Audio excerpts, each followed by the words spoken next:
At exactly 12:47 p.m. my thumb stalled mid-scroll. A Facebook update flared across my screen like acid, time-stamped 11:53 p.m. 7 minutes before my birthday officially began. A surprise party. For my sister. The only girl worth celebrating. Beneath the words, a sea of smiling faces. In the center, Electra performing her favorite posture, hand to chest, other hand fluttering toward the lens, Fox astonished and radiant. Then my mother's comment, a clean digital cut, at least someone is worth baking for. Around me, the office kept its Monday soundtrack. Clacking keys, ringing phones, the steady sigh of the espresso machine. I didn't move. My eyes snagged on a glossy tech bag near Electra's elbow. Tissue paper gaped just enough to tease a logo, the exact laptop I'd been saving for over 18 months. I set my phone down before it fell from my shaking hand. Bathroom. I murmured to no one, rising with mechanical precision. Under harsh fluorescent lights, I gripped the porcelain sink until my knuckles blanched. One breath. Another. Then one more. The mirror offered me back my name and the verdict, Maya Hernandez, 29 today, apparently forgettable.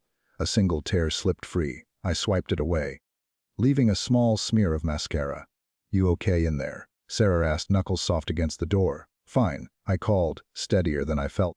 "Just a minute." I rolled my shoulders back and watched resolve climb into my reflection, shouldering hurt to the edges. None of this was new. It was simply the clearest proof yet. Old scenes replayed.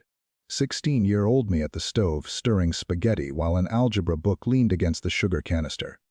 Dad on the couch with 14-year-old Electra, both laughing at her latest video game victory while Mom cheered from the armchair.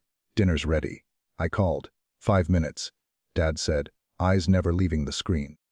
"She's about to beat her high score." The sauce cooled. My homework waited. Another memory flickered, rows of empty seats at my senior speech awards. Strangers clapped politely when I took the plaque. A text from Mom, "Sorry, honey. Electra isn't feeling well. We'll celebrate later." 2 weeks later at Electra's school play, my parents arrived an hour early with flowers, led the standing ovation, and took her out afterward, repeating "Our little star" like a chorus. Back at my desk, I offered Sarah a practiced smile and opened my banking app. Payment history filled the screen, automatic transfers marching month after month. The total hit like a punch, a 34,445 over 40 months. Nearly 35,000 reasons I rented a shoebox while Electra posed in a downtown loft. Why my retirement was pocket change while she uploaded weekend getaway reels. Why my winter coat was on year 6 while hers rotated by season.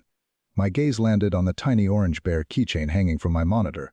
The lone gift Electra ever handed me, plucked from a carnival prize pile.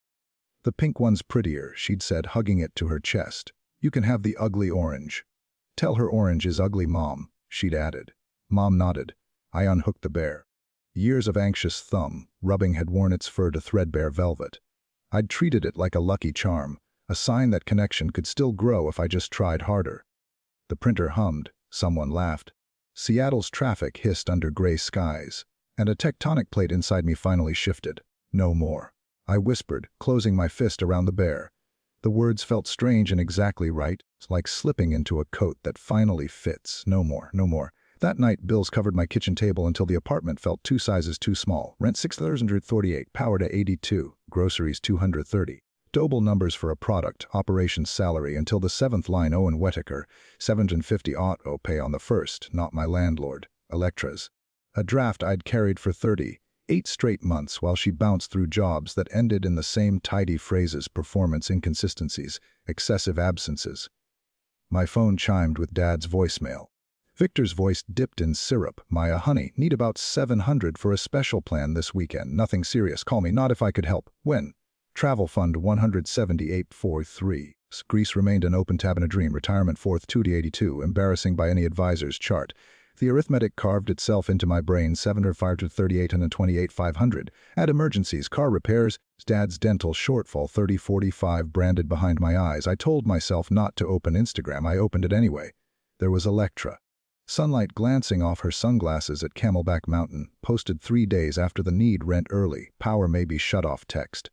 4 tiles later, a designer bag unmistakable. The day after, I sent 600 for a medical emergency. "You've always been our rock," Dad liked to say. She's more sensitive, self-sufficient by assignment, responsible because someone had to be. I turned the orange bear in my hands until the walls went pale with dawn. Then I set it down, fetched a small wooden box from my closet, tucked the bear inside, and pressed the lid shut with a decisive click. Armor. Laptop open. Screen glow on my face. 3 emails could redraw the map of my life to Mr. Owen Whittaker, effective immediately. I will no longer pay my sister's rent at 1445 Belmont Avenue. Please contact the tenant for all future matters. To the bank, cancel the $750 auto debit scheduled for the 1st. To my family. Subject line, financial boundaries, effective immediately, with a spreadsheet totaling $34,445 rent, utilities, emergencies, that somehow coincided with vacations in a single line above it. This arrangement ends today. I'm not available for discussion. Please respect my decision. At 5:17 a.m., I hit send on the 1st, then the 2nd. I hovered, breathed, and sent the 3rd. The lift in my chest was so sudden it made me lightheaded. I stretched my arms overhead and laughed, an unfamiliar sound at dawn. Freedom tasted like coffee after a night spent reclaiming your life. By 7:23 a.m., my phone started ringing. Mom, I silenced it, then again. And again. By 8:15, 12 missed calls blinked across the screen like accusations. At 8:32, a text from Dad lit up the display. Your sister is crying. Call us immediately. I didn't. While I showered, a voicemail arrived from Electra, her voice cracking between fury and panic. You've ruined everything! How am I supposed to pay rent? Where am I supposed to live? Mom and Dad are losing it. You can't just. A sharp inhale, then venom. You selfish bitch! After everything we've done for you. I deleted it before she could finish, a small smile tugging at my mouth. Everything they've done for me. The irony almost made me laugh. By noon, the family group chat had turned into a courtroom. Uncle Robert, family helps family, period. Aunt Teresa, your sister needs support right now. Cousin Derek, wow, cold. I muted the chat and left for work, lighter than I'd felt in years. A surprise waited on my desk. A hand-drawn birthday card signed by the whole department and a single chocolate cupcake with a candle. Sarah grinned shyly. We realized it was your birthday yesterday. Sorry this is late. My throat tightened. I didn't tell them it was the only birthday acknowledgement I'd received. A message buzzed from my cousin Tamsin. Heard about your email. About time. Flowers on their way. Happy belated birthday, warrior. I exhaled a laugh, half relief, half disbelief. That evening I walked into the same tech store I'd seen in Electra's birthday photo. XPS 17. I told the clerk. i9 processor. 32 gigs of RAM. Excellent choice, he said, not knowing I dreamed of this purchase for 18 months. Not knowing its twin now sat on my sister's desk, bought with my parents' money. He just smiled. Scanning my card, and it felt like validation. As I signed the receipt, my future unfolded quietly in my head. Travel fund restored, retirement rebuilt, maybe even a small apartment with sunlight and a balcony. Freedom was suddenly measurable, in monthly increments of $750. The phone rang just as I finished dinner. Owen Whittaker. I recognized the name immediately. Miss Hernandez. His tone was hesitant. I received your email this morning, but there seems to be a misunderstanding. Your sister says she wasn't aware of this change and... Mr. Whittaker. I interrupted calmly. I understand this puts you in a difficult position, but my financial arrangement with that property has ended. Please contact the tenant directly for any matters moving forward. A long pause. I see, he said finally. Well, I'll have to speak with her then. That would be best. Thank you for understanding. Of course. Have a good evening. You too. When I hung up, I sat still, feeling something vast and quiet expand in my chest.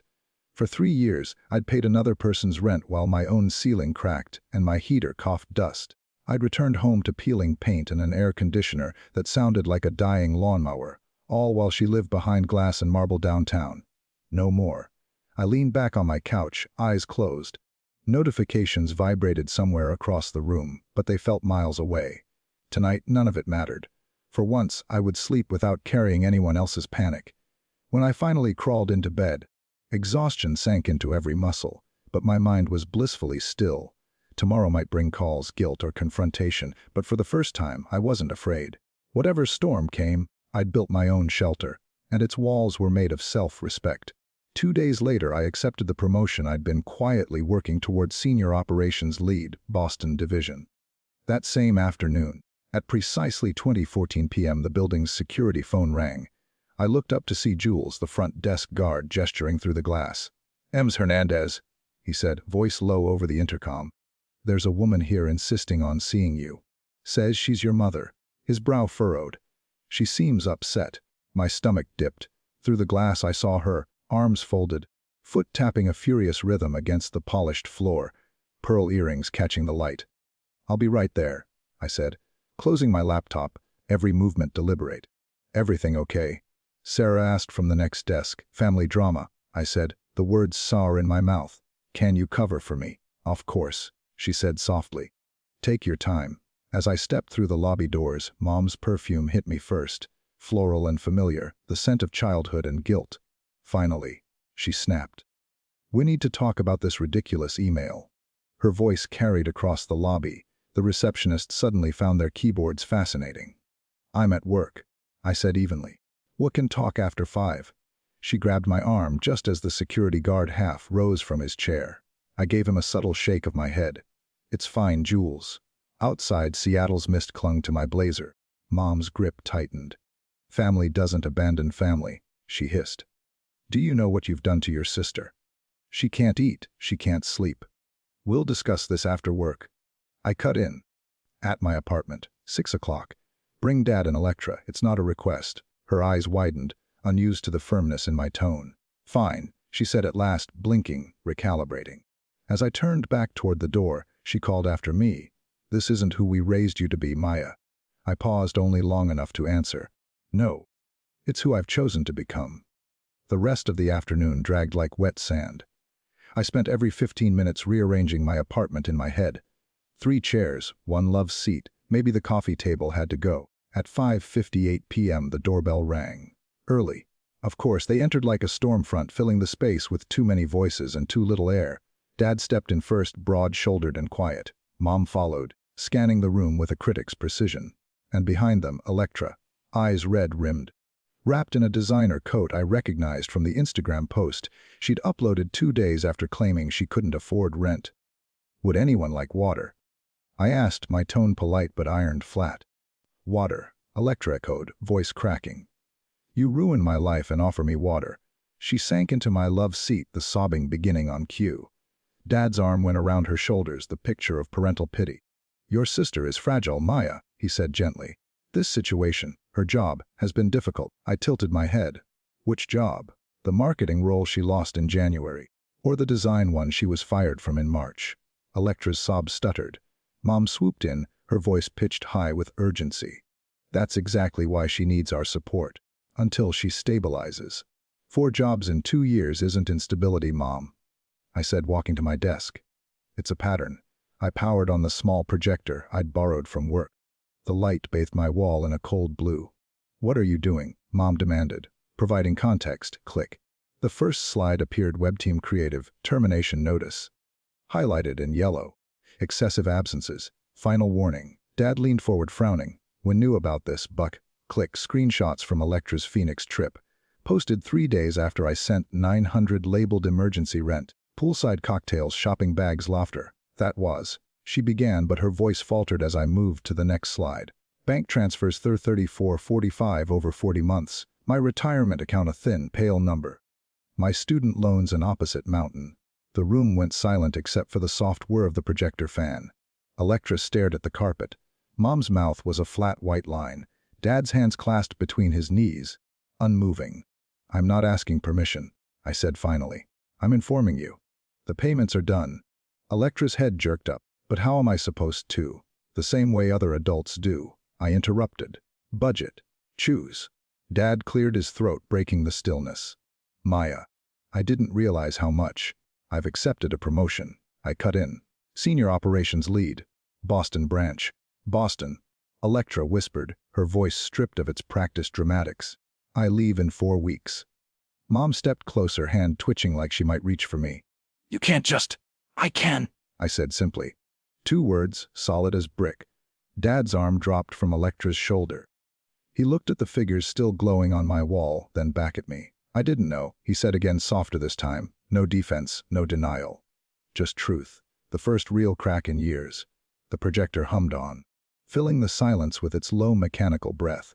I could feel the room shifting, the balance tilting after decades of weight pressing one way. Mom finally spoke, pacing the small stretch of floor like a lawyer building her case. "She's always been more sensitive than you." she began, voice trembling with moral authority. "From the moment she was born. The doctor said she'd need extra attention." I leaned against the counter, arms crossed, unmoved. "She has special challenges," Mom continued, the tone familiar. "The self-sacrificing saint of every family story. You've always been so capable." She made capable sound like a crime. Dad rubbed his face, wary. Electra clutched a tissue like a white flag. "We're not asking for much," Mom said finally. "Just continue until she gets back on her feet. 6 months, maybe a year, and then another year after that," I asked quietly. "And another." Mom's eyes narrowed. "You're choosing money over blood. Is that laptop worth destroying your family?" A sound burst from me before I could stop it. A laugh, sharp and joyless. "This isn't about a laptop. It's about $34,000 and 30 years of being treated like an ATM with legs." "That's not fair," Dad murmured. "No," I agreed. "It wasn't fair when you missed my graduation because Electra had a cold. It wasn't fair when I worked double shifts while she found herself on my dime. And it definitely wasn't fair when you forgot my birthday and threw her a surprise party 7 minutes before midnight." Electra flinched like the words had touched something raw. "I'm not choosing money," I said. "I'm choosing self-respect. And if that destroys this version of our family, maybe it's time it fell apart." Silence hung heavy, thicker than the Seattle rain outside. For the first time in my life, Mom looked uncertain, her eyes flicking, searching for a script that wasn't there. Dad stared at the floor, his shoulders sagging with a weight that wasn't mine anymore. Then, unexpectedly, Electra's sobbing changed. The tremors in her chest turned uneven and unpracticed. Her mascara-streaked tears stopped performing. "I can't," she gasped. "I don't know how to do this alone." The confession lingered in the air like something holy and broken. For a second, I felt that old instinct, the pull to fix, to rescue, to carry her again. But I planted my feet on the scuffed hardwood of the apartment I could barely afford because of her. "You can learn," I said softly but firmly. "I did. You can too. But I won't do it for you anymore." Her eyes lifted to mine, wide and wet, and for the first time in years she really saw me. Not the dependable sister, not the safety net, but a woman with limits. "How?" she whispered. "The same way I did," I said, "one step at a time." Dad exhaled long and shaky. "I've failed you both," he said quietly. His voice sounded smaller, older. "Especially you, Maya." I froze. In 29 years I had never heard him say words like that. "I overlooked you because you never complained," he continued. "Because it was easier to focus on the squeaky wheel." He stood, hesitating before crossing the space between us. "I can't undo that, but I want to do better from here on out." The sincerity in his voice cracked something deep inside me. An old, aching hope I thought I'd buried. But hope without boundaries is a trap. "Words are easy," I said. "Actions matter." "Then tell me what to do," he said simply. I drew a steady breath. "Electra needs verifiable employment. Something stable, something real." The next morning, sunlight filtered weakly through my curtains, painting soft stripes across the floor. I poured myself a glass of wine that night before, standing by the window until the city lights blurred into silver mist. The street below was wet from rain, reflecting headlights like ripples of memory. I watched my family disappear around the corner, their taillights shrinking until they vanished. The silence they left behind was heavy, yet strangely comforting. For the first time in my life. The quiet didn't feel lonely. It felt earned. I touched the cool glass, my reflection faintly overlapping the skyline beyond it. There was peace in that image, not the fragile kind that comes from surrender, but the solid peace that comes after reclaiming something you never should have lost your worth. No matter what came next, reconciliation, resentment, or nothing at all, I had drawn the one boundary that mattered most, the one around myself. 1 year later, sunlight poured through the 12th floor window of my new apartment in Boston, spreading across pale hardwood like gold. I stood there every morning with a coffee cup in both hands, marveling at the skyline that was now mine. 1 year, I whispered to my reflection in the glass. 1 whole year since I said no more. My phone buzzed on the counter. A message from Tamsin. "Just landed. "Can't wait to see your place. Boston's freezing. Save me a sweater." I smiled as I typed back. "I'll bring one to the airport." The apartment looked different today. A string of white fairy lights framed the shelves, a small cake waited in the fridge, and a vase of flowers brightened the dining table. My 30th birthday, my celebration, my terms. I opened the small wooden box sitting on my desk. Inside rested the orange bear keychain, once a symbol of being left behind, now a reminder of when I finally chose myself. I brushed its faded fur with my thumb before closing the lid again, sealing the past with gentleness, not anger. Dr. Calloway's words from therapy echoed in my mind. You've reclaimed your space. Not just the space around you, but the one inside you. For the first time, I truly understood what she meant. A soft chime from my laptop interrupted my thoughts. Incoming video call. Dad. When I answered, his smile filled the screen, shy, genuine. Behind him, the familiar living room looked subtly changed. He was sitting at a desk he'd finally assembled after years of saying he would. "Happy birthday, kiddo," he said. Thanks, Dad. You got my card? I did. The bookstore gift card was perfect. He nodded, visibly relieved. Then, after a pause, "I just wanted to tell you I'm proud of you. For the promotion, the move, all of it." His words hung between us, unfamiliar but real. 2 visits in the past year had slowly rebuilt the bridge between us. One honest conversation at a time. "How's Electra?" I asked. He smiled faintly. 4 months at the pharmacy now. Her manager says she hasn't missed a shift. She's finishing those bookkeeping classes next month. "That's good," I said, meaning it. When the call ended, I noticed a brief text from Mom: "Happy birthday. Not warm, not cold, just there. For now." It was enough. At noon, the doorbell rang. Emma and Rachel stood grinning, arms full of food and laughter. "The birthday girl," Emma cheered, handing me a gift bag. The apartment filled with voices that expected nothing from me but joy. While we were setting up snacks, a quiet email notification appeared on my screen, from Maya Hernandez. Subject: your day. I hesitated, then stepped into my bedroom and opened it. "Happy birthday, Maya. I've been thinking about last year, and all the years before. I leaned on your love because it was easier than standing. I'm trying to do better now. Enjoy your day." Not an apology, not entirely, but something close, something real. I smiled softly and typed a short reply, encouraging, kind, but firm. Boundaries and compassion can coexist. When I returned to the living room, laughter greeted me. Tamsin was pouring wine, Rachel was lighting candles. Emma was teasing me about the grown-up apartment. And for the first time, I caught my reflection in the hallway mirror and didn't see the quiet, overlooked girl who once settled for less. I saw a woman standing tall, free of the burdens she never chose, her heart lighter, her future open. This birthday, I wasn't the afterthought. This time, I was the one worth celebrating. She needs a budget she actually follows. And both of you should consider therapy. Mom opened her mouth, but Dad raised a hand, silencing her. "And the money?" he asked. "Ends today," I said. "But emotional support, within boundaries, can stay." He nodded slowly, then did something he hadn't done in years. He hugged me.